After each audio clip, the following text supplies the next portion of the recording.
مولا عباس مولا عباس مولا عباس مولا عباس مولا عباس مولا عباس مولا عباس تیرے عشق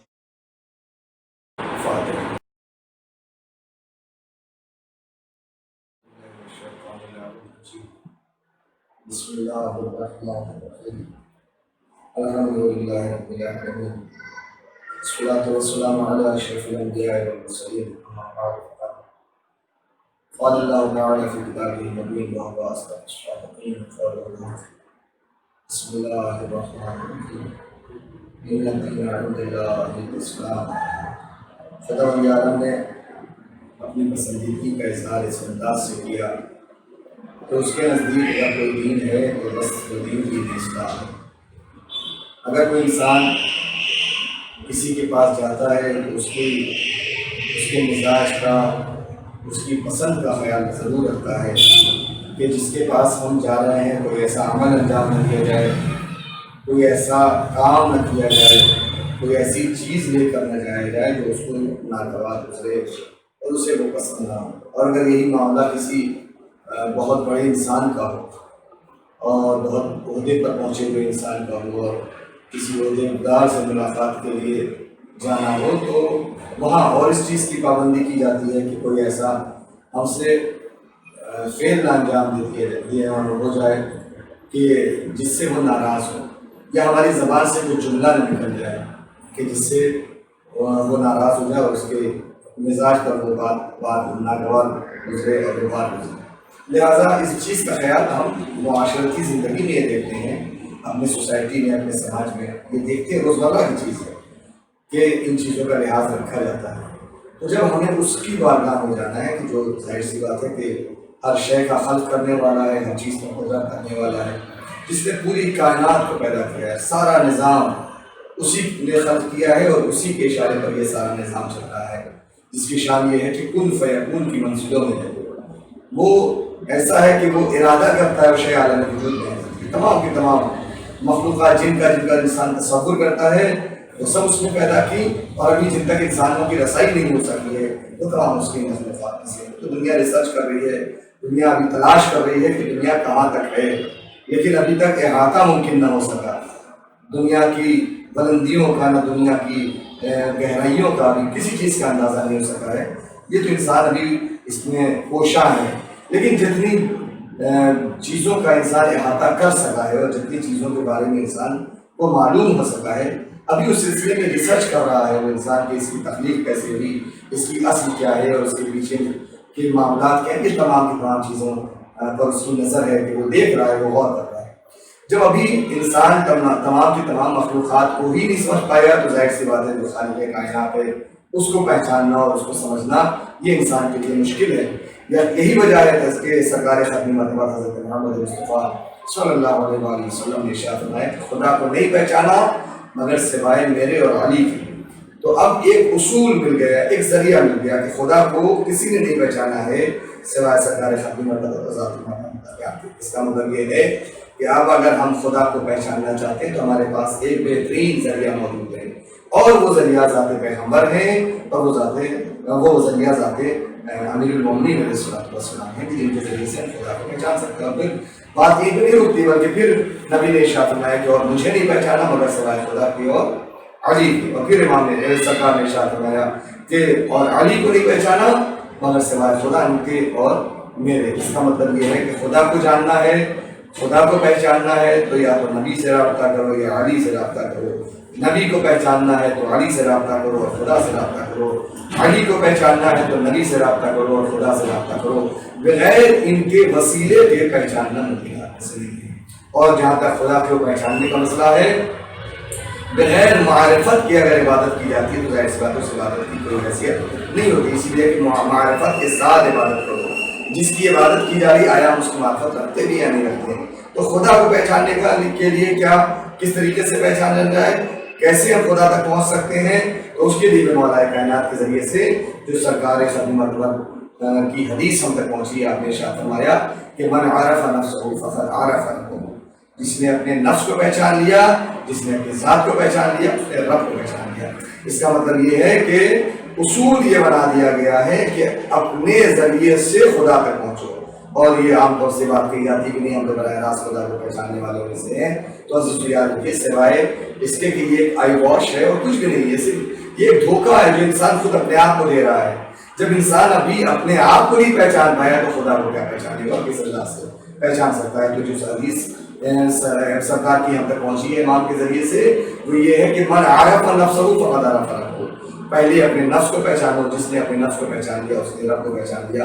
اب انسان اس پر خود غور کرے کہ وہ اپنے آپ کو کتنا پہچانتا ہے۔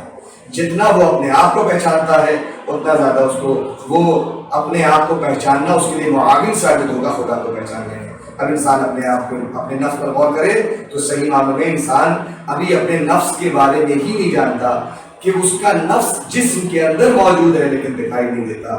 کوئی ایسی شے، کوئی ایسی دلیل ہمیں نظر نہیں آتی کہ کوئی انسانی کہے کہ نفس ہمارا سینے میں موجود ہے، ہمارا نفس دماغ میں موجود ہے، ہمارا نفس ہاتھوں میں موجود ہے، ہمارا نفس آنکھوں میں موجود ہے۔ نہیں، اس پورے جسم کے اندر نفس موجود ہے، اور جب جسم کے اندر نفس موجود ہے تو دکھائی تو نہیں دے رہا ہے، لیکن نہ دکھائی دینے سے کیا کوئی یہ انکار کر سکتا ہے کہ جسم کے اندر جو ہے وہ نفس موجود نہیں ہے؟ نہیں، کوئی انکار نہیں کر سکتا۔ کیوں؟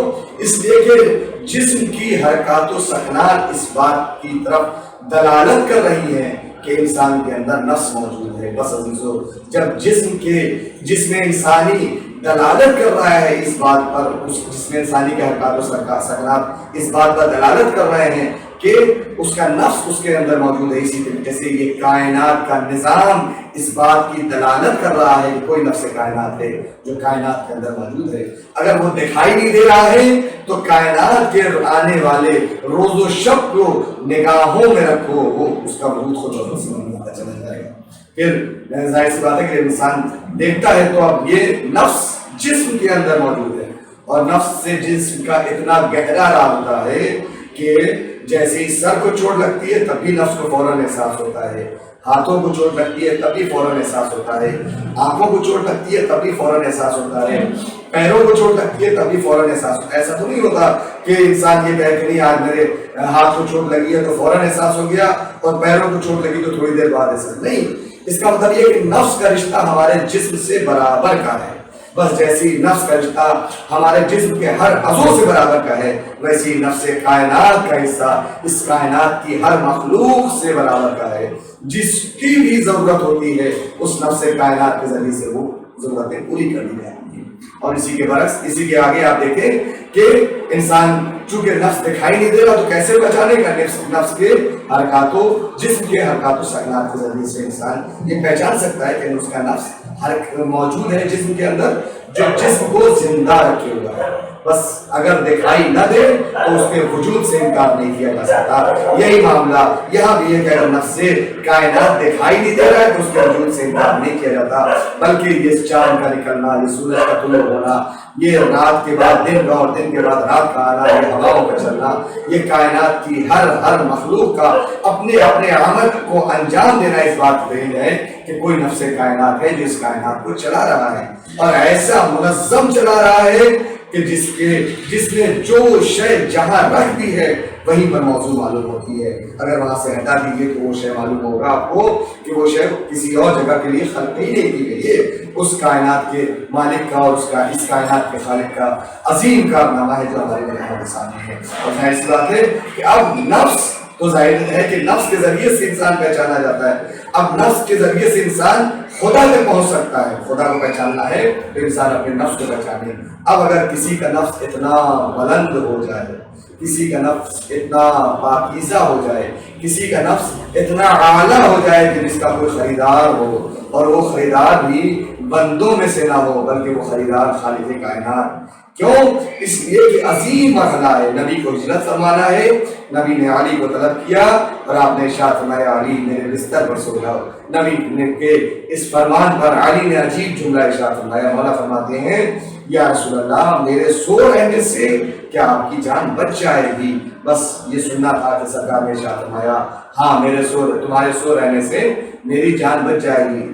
ظاہری طور پر یہ سوال فطرت کے مخالف معلوم ہوتا ہے، اس لیے کہ ہر انسان اپنی جان کی فکر کرتا ہے، لیکن عزیزو یہاں اپنی جان کی فکر نہیں کی جا رہی ہے، رسول سے پوچھا جا رہا ہے کہ کیا آپ کی جان بچ جائے۔ تو مقصد کیا ہے عزیزو، جو شے جس کی نظر میں سب سے زیادہ قیمتی ہوتی ہے وہ اس کی حفاظت کی بات کرتا ہے۔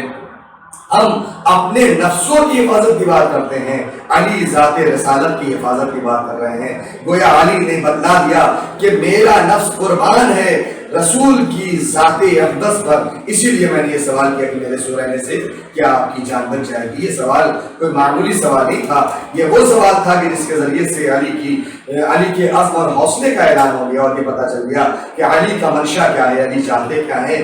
علی یہی چاہتے ہیں کہ جو دعویٰ، جو وعدہ دعوت ذوالعشیرہ میں علی نے کیا تھا اس پر ہر لمحہ قائم و دائم رہیں، اس پر عمل پیرا رہیں اور عمل کرتے ہوئے نظر آئیں۔ اسی لیے سوال یا رسول اللہ میرے سو رہنے سے کیا آپ کی جان بچ جائے گی؟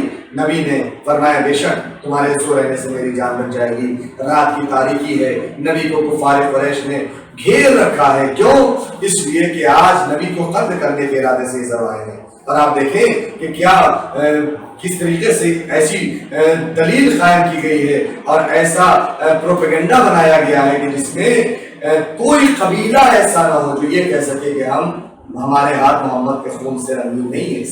سارے قبیلے کی ہر ایک فرد کو شامل کیا گیا اور اس کے بعد 40 لوگوں نے نبی کے گھر کا محاصرہ کیا، ننگی تلواروں کے ذریعے سے محاصرہ کیا جا رہا ہے۔ علی نے سوال کیا، نبی نے جواب دیا، علی مطمئن ہو کر کے بستر رسالت پر لیٹ گئے، چادر کو اوڑھ لیا۔ نبی اب دشمنوں کے درمیان سے نکلے ہیں، ایسا نہیں ہے کہ نبی نے کوئی بیک ڈور لیا ہو اور بیک ڈور سے نکلے، جو دروازہ تھا اسی دروازے سے چلے۔ کفار و مشرکین کھڑے ہوئے ہیں اور ان کے درمیان سے نکل جاتے ہیں۔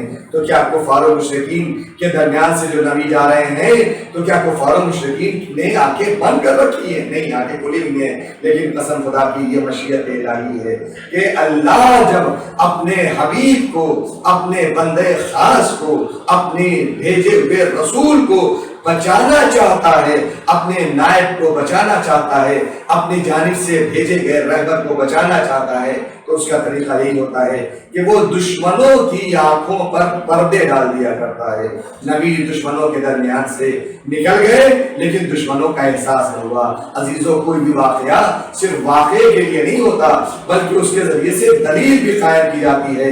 اب آپ اس پر خود دلیل قائم کریں کہ وہ خدا جو اس بات پر قدرت رکھتا ہو کہ پہلے محمد کو بچانے کے لیے دشمنوں کی نگاہوں پر غیبت کا پردہ ڈال دیا تاکہ پہلا محمد بچ جائے، یقیناً وہی خدا اگر آخری محمد کے تحفظ کا معاملہ ہوگا اور مرحلہ درپیش آئے گا تو وہ غیبت کا پردہ پوری کائنات کی نگاہوں پر ڈال دے گا۔ تو حیرت کی بات نہیں ہے، یہ تو سنت الہیہ ہے کہ جس سے جس کو بچایا جاتا ہے تو جس کو بچایا جاتا ہے اس پر پردہ نہیں ڈالا جاتا، جس سے بچایا جاتا ہے اس کی نگاہوں پر پردہ ڈال دیا جاتا ہے۔ چنانچہ سرکار خاتم محمد مصطفیٰ صلی اللہ علیہ وآلہ وسلم وہاں سے تشریف لے جاتے ہیں، اور جب چلے گئے تو اب ایسا نہیں ہے کہ بس نبی کے جاتے ہی لوگوں کو احساس ہو گیا، نہیں، پوری رات لوگ مطمئن ہیں، دیکھ رہے ہیں کہ ہاں نبی سو رہے ہیں۔ اب آپ یہ سوچیں کہ نبوت کے بستر پر امامت لیٹی ہوئی ہے اس انداز سے کہ نبی چلے گئے، امام لیٹ گئے، لیکن قسم خدا کی نہ دشمنوں کو میں احساس ہو سکا، نہ مشرکین محسوس کر سکے کہ نبی کی جگہ پر علی لیٹ گئے، نہیں، بلکہ یوں کہیے کہ آج علی کو خدا نے نبی بنا کر لٹایا ہے، اور بالکل ایسے لٹایا ہے کہ جیسے لٹانے کا حق تھا، اور جس کے ذریعے سے احساس ہو گیا کہ ہاں علی ہی وہ ہے جو نبی کی جگہ پر لیٹ سکتے ہیں۔ اور عزیزو، آپ یہ غور فرمائیں اور آپ یہ دیکھیں کہ نبی کے بستر پر علی لیٹے ہیں، اور جب علی لیٹے ہیں تو اس شان سے لیٹے ہیں کہ کفار اور مشرکین رات بھر دھوکے میں رہے، لیکن اس بات کا انہیں احساس نہ ہو سکا کہ نبی بستر پر نہیں، علی لیٹے ہوئے ہیں۔ بس آج خدا نے علی کو نبی کی شبیہ بنا کر کے بتا دیا کہ شبیہ بنانا یہ بدعت نہیں ہے، یہ سنت الہیہ ہے۔ جب خدا کسی کو بچانا چاہتا ہے تو اسی انداز سے بچا دیتا ہے کہ جو خدا کا منفرد انداز ہے۔ اور آپ دیکھیں کہ جب علی سوئے ہوئے ہیں تو اب ادھر گفت و شنید کا سلسلہ شروع ہوا۔ بیچنے والا اپنا نفس بیچ رہا تھا، کوئی خریدار نہ ملا، آواز قدرت آئی، اے علی کیا اپنا نفس بیچو گے؟ اے علی کیا تم آمادہ اور تیار ہو کہ اپنے نفس کو فروخت کر دو؟ یا پروردگار کی بارگاہ میں علی عرض کرتے ہیں یا اللہ میں چاہتا ہوں کہ اپنا نفس بیچ دوں لیکن کوئی خریدار نہیں ملتا، کہ میں خریدنے کے لیے تیار ہوں، بتاؤ کیا چاہتے ہو؟ علی نے فرمایا یا اللہ جو تیری مرضی وہ دے دے، بس جو تیری مرضی کا جو جواب ملا تو خدا نے اپنی رضا علی کے حوالے کر دی اور علی کا نفس خرید لیا۔ بس اب شب ہجرت سے علی کا نفس نہیں ہے بلکہ نفس اللہ بن چکا ہے۔ خدا کی مرضی نہیں ہے بلکہ علی کی مرضی بن چکی ہے۔ اب جب خدا کی مرضی علی کی مرضی بن چکی ہے تو اب یہ ماننا پڑے گا کہ خدا کو راضی کرنے سے پہلے علی کو راضی کرنا ضروری ہے۔ جس سے علی راضی ہو گئے اس سے خدا راضی ہو گیا، اور اگر کسی سے علی ناراض ہیں تو پھر ساری کوششیں کرتے رہیے، خدا راضی ہونے والا نہیں ہے، اس لیے کہ علی کی رضا سے خدا کی رضا ہے۔ علی اگر راضی ہے تو خدا بھی راضی ہے۔ ہاں عزیزو، جب نفس اتنا محترم ہوتا ہے کہ وہ نفس اللہ بن جائے تو پھر صرف بات اس کی نفس کی نہیں ہوتی، اب اس کی آنکھ اپنی آنکھ نہیں ہے بلکہ عین اللہ بن چکی ہے، اب اس کی زبان اپنی زبان نہیں ہے بلکہ لسان اللہ بن چکی ہے، اب اس کا پیر اپنا پیر نہیں ہے بلکہ رجل اللہ بن چکا ہے، اب اس کا ہاتھ اپنا ہاتھ نہیں ہے بلکہ ید اللہ بن چکا ہے۔ بس یوں لگتا ہے کہ علی کو دیکھتے جائیے اور خدا کو پہچانتے جائیے۔ لوگوں نے علی کو خدا مان لیا، لیکن عزیزو یاد رکھیے علی خدائی کا دعویٰ کرنے کے لیے نہیں آئے تھے، علی خدا کو پہچانوانے کے لیے آئے تھے۔ آپ کی نگاہوں کے سامنے وہ واقعہ بھی موجود ہوگا کہ کچھ لوگ علی کی خدمت میں پکڑ کر لائے گئے اس لیے کہ وہ علی کو خدا مان رہے تھے۔ مولانا متقیان نے جیسے ہی سنا یہ سب علی کو خدا مان رہے ہیں، آپ نے یہ ارشاد فرمایا کہ اپنے عقیدے سے باز آ جاؤ، میں بندے خدا ہوں، خدا نہیں ہوں۔ لیکن عزیزو یاد رکھیے اگر کوئی ضد پر آ جائے تو اس ضد کا کوئی علاج نہیں ہے۔ انہوں نے کہا یا رسول اللہ، یا علی دیکھیے ہم آپ کو خدا ایسے تھوڑی مان لیتے ہیں، ہمارے پاس دلیل موجود ہے۔ فرمایا آپ نے بتاؤ تمہارے پاس کیا دلیل ہے؟ مولا نے فرمایا دیکھیے مولا نے فرمایا جب کہ بتاؤ تمہارے پاس کیا دلیل ہے؟ تو انہوں نے فرمایا مولا دیکھیے ہمارے پاس دلیل یہ ہے کہ کل آتش نمرود میں جناب ابراہیم کو ڈالا گیا تھا، اس مکالمے کے بعد کہ جب نمرود نے خدائی کا دعویٰ کیا تھا تو جناب ابراہیم نے فرمایا تھا اے نمرود اگر تو خدا ہے تو میرا خدا تو وہ ہے کہ جو مشرق سے سورج کو نکالتا ہے اور مغرب میں غروب کر دیتا ہے، اگر تو خدا ہے تو لمحے بھر کے لیے ڈوبے ہوئے سورج کو نکال کر کے دکھلا دے۔ پھر کہ یا علی ہم نے یہ دیکھا کہ نمرود تو ایسا نہیں کر سکا، لیکن یا علی یہ عمل ہم نے آپ کے ذریعے سے انجام ہوتے ہوئے دیکھا ہے۔ مولانا متقیان نے ارشاد فرمایا یقیناً تم نے یہ عمل دیکھا ہے لیکن تم نے علی کی انگلی دیکھی، علی کی پیشانی نہیں دیکھی۔ جس وقت علی انگلیوں کے اشارے سے ڈوبے ہوئے سورج کو نکال کر اپنے اختیار کا اعلان کر رہا تھا، اسی وقت علی اپنی پیشانی کو سجدے میں رکھ کر کے اپنی بندگی کا بھی اعلان کر رہا تھا۔ وہ علی کا اختیار تھا تاکہ دنیا یہ سمجھ لے کہ علی با اختیار ہیں، مجبور نہیں ہے۔ یہ علی کی بندگی اور عاجزی ہے تاکہ دنیا یہ سمجھ لے کہ علی بندے خدا ہے، خدا نہیں ہے۔ لیکن عزیزو یاد رکھیے انہوں نے ماننے سے انکار کر دیا، انہوں نے کہا نہیں ہم تو آپ کو خدا مانتے ہیں اور مانتے رہیں گے۔ امام نے ارشاد فرمایا قمر آگ روشن کرو، لیجیے آگ روشن کی گئی۔ امام نے ارشاد فرمایا آپ بھی اپنے عقیدے سے باز آ جاؤ ورنہ میں تمہیں جلتے ہوئے شعلوں کے درمیان ڈال دوں گا۔ انہوں نے کہا یا علی آپ کچھ بھی کیجیے، ہم تو آپ کو خدا مانتے ہیں اور خدا مانتے رہیں گے۔ علی نے حکم دیا سب کو آگ کے حوالے کر دیا گیا۔ جب سب آگ میں پہنچ گئے، تنور کے اندر پہنچ گئے تو امام نے ارشاد فرمایا اے آگ ذرا لمحے بھر کو ٹھہر جا، میں اپنی حجت تو تمام کر لوں۔ اب یہ دہکتے ہوئے شعلوں کے درمیان یہ افراد کھڑے ہیں لیکن آگ جلاتی نہیں ہے۔ امام نے ارشاد فرمایا دیکھو اب بھی اپنے عقیدے سے باز آ جاؤ ورنہ یہ آگ ہے تمہیں جلا کر خاکستر کر دے گی۔ وہ وہیں سے وہ تمام کے تمام افراد انہوں نے ہاتھوں کو جوڑ کر عرض کیا اور کہنے لگے یا علی ابھی تو ذرا بہت شک بھی تھا لیکن اب تو پورا یقین ہو گیا۔ کہ کیوں؟ کہ اس لیے کہ کل ہم نے دیکھا ہے کہ آتش نمرود حکم خدا سے جناب ابراہیم کے لیے گلزار ہوئی تھی، آج ہم دہکتے ہوئے شعلوں کے درمیان کھڑے ہیں اور آگ ہمیں جلا نہیں رہی ہے۔ تو علی نے جب دیکھا کہ یہ ماننے والے نہیں ہیں، علی نے آگ کو حکم دیا اور اس کے بعد آگ نے اپنا کام کیا۔ بس عزیزو، کوئی بھی واقعہ میں نے پہلے عرض کیا کہ واقعہ صرف واقعے کے لیے نہیں ہوتا ہے، واقعہ سبق لینے کے لیے ہوتا ہے، درس لینے کے لیے ہوتا ہے۔ علی اس حساس انسان اور اس حساس شخصیت کا نام ہے کہ جن کے سلسلے میں ایک قدم آگے بڑھ جانے میں بھی گمراہی ہے، پیچھے رہ جانے میں بھی گمراہی ہے۔ اور پھر یہاں پر رک کر یہ عرض کروں کہ علی نے بندے خدا ہو کر کے وہ انداز اختیار کیا کہ اپنے چاہنے والے کو صرف آگ نے اس لیے جلا دیا کہ وہ دشمن خدا تھا۔ یقیناً وہ دشمن خدا تھے، یقیناً علی کے اس عمل کو کیا خدا نے نہیں دیکھا ہوگا کہ علی اپنے چاہنے والے کو اس لیے جلا رہے ہیں کہ وہ خدا کے دشمن ہیں۔ عجب نہیں آواز بشیت آئے کہ علی تو بندہ ہو کر کے اس منزل پر فائز ہے کہ اپنے چاہنے والوں کو اس لیے جلا رہا ہے کہ وہ میرا دشمن ہے۔ تو صحیح کیا وہ قیامت میں دنیا لاکھ عبادتیں کر کے آئے، لاکھ نمازیں پڑھ کر آئے، لاکھ روزے رکھ کر کے آئے، لیکن علی کی محبت اگر نہیں پائی جا رہی ہوگی تو سب کو آتش جہنم کے حوالے کر دیا جائے گا۔ بس عزیزو، یہ وہ محبت ہے جس محبت کے وسیلے سے ہمیں خدا بھی ملے گا اور خدائی بھی ملے گی۔ اس ایسی خدائی کہ جس خدائی میں ہم تمام کے تمام اس طریقے سے زندگی گزار سکیں کہ جو خدائی کے سائے میں ہو، کہ خدا راضی ہو جائے اور ہماری عبادات منزل کمال پر پہنچ جائے۔ زندگی کا مقصد کیا ہے؟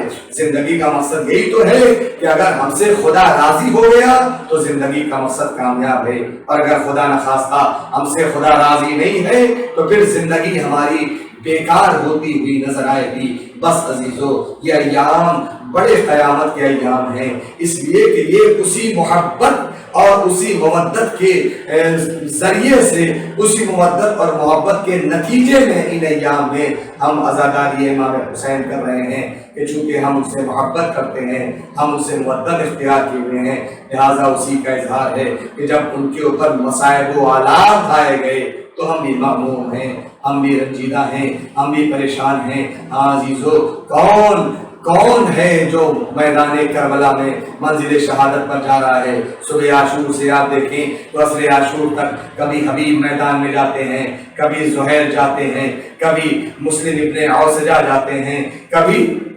جناب قاسم جاتے ہیں، کبھی جناب علی اکبر جاتے ہیں، کبھی اون محمد جاتے ہیں۔ ہاں، ایک علمدار حسینی ہے جو بار بار امام کی خدمت میں آتا ہے اور آنے کے بعد کہتا ہے مولا اب مجھے بھی مرنے کی اجازت چاہیے، مجھے بھی میدان شہادت میں جانے کی اجازت چاہیے، اب آپ مجھے بھی اجازت دے دیجیے تاکہ میں بھی جام شہادت نوش کر سکوں۔ امام نے ارشاد فرمایا عباس تم میرے لشکر کے علمدار ہو، میں تمہیں کیوں کر جانے مرنے کی اجازت دے سکتا ہوں؟ میں تمہیں اجازت نہیں دے سکتا۔ عباس نے کئی مرتبہ کوشش کی لیکن اجازت نہ مل سکی۔ اتنے میں چھوٹے چھوٹے بچوں کا قافلہ سکینہ کی قیادت میں ہاتھوں میں سوکھا ہوا مشکیزہ لیے ہوئے جناب عباس کی خدمت میں آ گیا اور بچوں نے کہنا شروع کیا العطاش العطاش، ہائے پیاس مارے ڈالتی ہے، ہائے پیاس مارے ڈالتی ہے۔ اب یہ بچوں کا قافلہ کچھ ایسے کرب کے انداز میں پیاس کا شکوہ کر رہا تھا کہ جناب عباس سے ضبط یارہ نہ رہا۔ آپ نے جناب سکینہ کا بازو پکڑا، امام کی خدمت میں تشریف لائے، آپ نے ارشاد فرمایا مولا اگر جنگ کی اجازت نہیں دیتے تو کم سے کم اتنی اجازت تو دے دیجئے کہ میں سکینہ کے لیے پانی کی سبیل کر سکوں۔ اجرکم اللہ۔ جناب عباس تین جملوں کو امام نے سنا، آپ نے ارشاد فرمایا اے عباس اب وہ وسیلہ لے کر کے آئے ہو کہ اب میں تمہیں روک نہیں سکتا، باز جاؤ، اجازت ہے لیکن صرف پانی لانے کی اجازت اجازت ہے، جنگ کرنے کی اجازت نہیں ہے۔ بس جب عباس کو اجازت مل گئی، یہ خبر خیمے میں پہنچی۔ جناب زینب کو جیسے ہی معلوم ہوا، جناب زینب نے جناب فضہ کو بلایا، اے فضہ جاؤ عباس سے کہہ دو میدان میں جانا بعد میں، پہلے مجھ سے ملاقات کر لو۔ لیجیے جناب عباس تک خبر پہنچی۔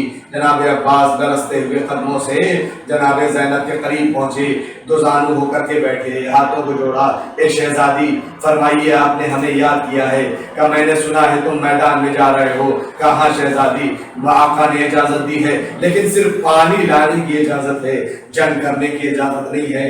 کہا بعد جاؤ میں روکتی نہیں ہوں، لیکن بس ایک واقعہ سن لو۔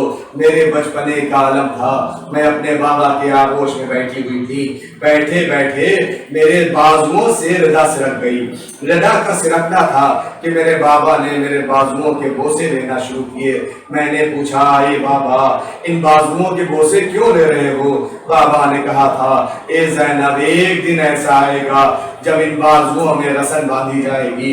اے عباس میں سوچتی تھی کہ جس کا عباس جیسا بھائی ہو اس کے بازوؤں میں رسن کون باندھے گا، لیکن عباس اب مجھے یقین ہو گیا کہ تمہارے جانے کے بعد ان بازوؤں میں رسیاں بھی باندھی جائیں گی، ہمیں دیار و دیار پھرایا جائے گا۔ اجرکم اللہ۔ لیجیے جناب عباس کو اجازت ملی، میدان شہادت میں عباس پہنچے، فرات کے قریب پہنچے، دریائے فرات میں گھوڑے کو ڈالا، مشکیزے کا دہانہ کھولا، پانی بھرا۔ اب جو پلٹے ہیں تو صرف ایک ہی خواہش ہے اور وہ خواہش یہ ہے کہ خیمے میں پانی پہنچ جائے۔ اجرکم اللہ، خیمے میں پانی پہنچ جائے۔ اسی منشا اور اسی ارادے کے ساتھ جناب عباس آگے بڑھتے چلے جاتے ہیں۔ اب چاروں جانب سے جناب عباس پر حملہ ہونے لگا۔ ایک کمین گاہ سے حملہ ہوا، دایاں بازو آپ کا جدا ہو گیا۔ ایک کمین گاہ سے حملہ ہوا، بایاں بازو جدا ہو گیا۔ عباس نے دانتوں سے مشکیزے کے تسمے کو تھاما اور سینے کے بل گھوڑے پر لیٹ گئے۔ ایک مرتبہ ایک گرز آپ کے سر پر لگا، عباس نے اڑا کر زمین پر گرے۔ ہاں تمام شہداء میں اور جناب عباس میں یہی تو فرق ہے، جب ہر شہید گھوڑے سے زمین پر آتا تھا تو ہاتھ ٹیک لیا کرتا تھا، لیکن میرا عباس جب گھوڑے سے زمین پر آیا تو ایک مرتبہ منہ کے بل زمین پر گرے، آواز دی اے آقا غلام کا آخری سلام قبول کیجئے۔ اس آواز کا امام کے دکانوں تک پہنچنا تھا۔ امام نے کمر پہ ہاتھ رکھا، کہتے چلے الان ان کا سرا زہری، اے عباس تمہارے مرنے نے میری کمر کو توڑ کر رکھ دیا ہے۔ اجرکم اللہ۔ عباس کے قریب پہنچے، گفتگو ہوئی، وصیتیں ہوئیں۔ ایک مرتبہ جب عباس اس دنیا سے رخصت ہو گئے تو جناب عباس کا کٹا ہوا بازو اور علم لے کر کے وصیت کے مطابق امام خیمے کی طرف چلے۔ بچوں نے علم آتا ہوا دیکھا، جناب سکینہ نے فرمایا اے بچوں آؤ، دیکھو میرا چچا قریب آ رہا ہے، دیکھو جب یہ علم میرا چچا آ جائے گا تو میں سب سے پہلے تمہیں پانی پلاؤں گی، پھر بعد میں پانی پیوں گی۔ بچوں نے حسرت بھری نگاہ سے علم کو دیکھنا شروع کیا۔ جب کچھ دیر گزری تو کیا دیکھا، علم تو آ گیا، علمدار نہ آیا۔ دوڑ کر سکینہ بابا سے لپٹ گئی، اے بابا میرا چچا کیا ہوا، جناب عباس کہاں رہ گئے؟ یہ سننا تھا۔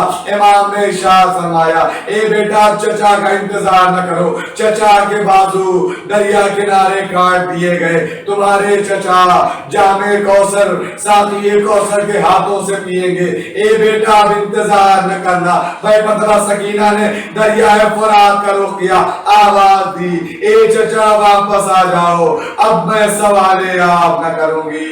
اب سکینہ اسی انداز سے دنیا سے رخصت ہوگی۔ اللہ لعنت اللہ علی القوم الظالمین، سیعلم الذین ظلموا ایاهم ينقلبون انا للہ و انا الیہ راجعون۔ حسین حسین یا حسین مولا، حسین حسین